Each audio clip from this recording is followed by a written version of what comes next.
man picked up a toothpick and stuck it into the girl's waffle, creating a perfect little door. Unexpectedly, this gesture prompted the girl to invite him to have breakfast together. The two of them sat together, and it turned out that Lucy had caught a familiar scent on Henry. The smell of fish. Henry apologized and wanted to wash it off immediately. It was from his job, and most people didn't like the fishy smell.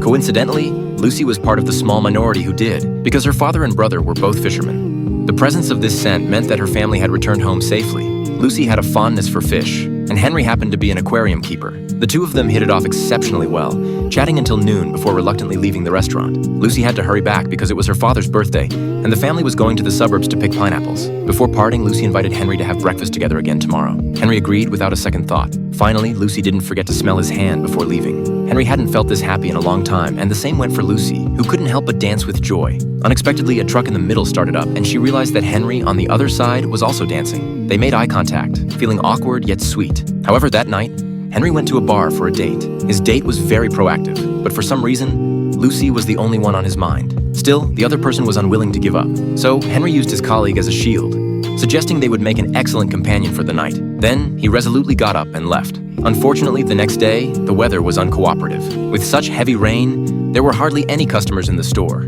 Henry was likely to have made the trip for nothing. But unexpectedly, the next second, Lucy still appeared on time. Despite the bad weather, she kept her promise. Henry was thrilled and wanted to continue yesterday's passion. However, for some reason, Lucy acted as if she didn't know him at all. She was very resistant to Henry and even cried out for help in fear. Henry had no idea why this was happening. Fortunately, the restaurant owner had seen everything. She dragged Henry out the door and told him all about the car accident that had happened a year ago. But Henry couldn't accept this reason because it sounded a lot like the excuses he used when breaking up with women. But the fact was just that. Both Lucy and Henry were people living in the past. One couldn't remember, and the other couldn't forget.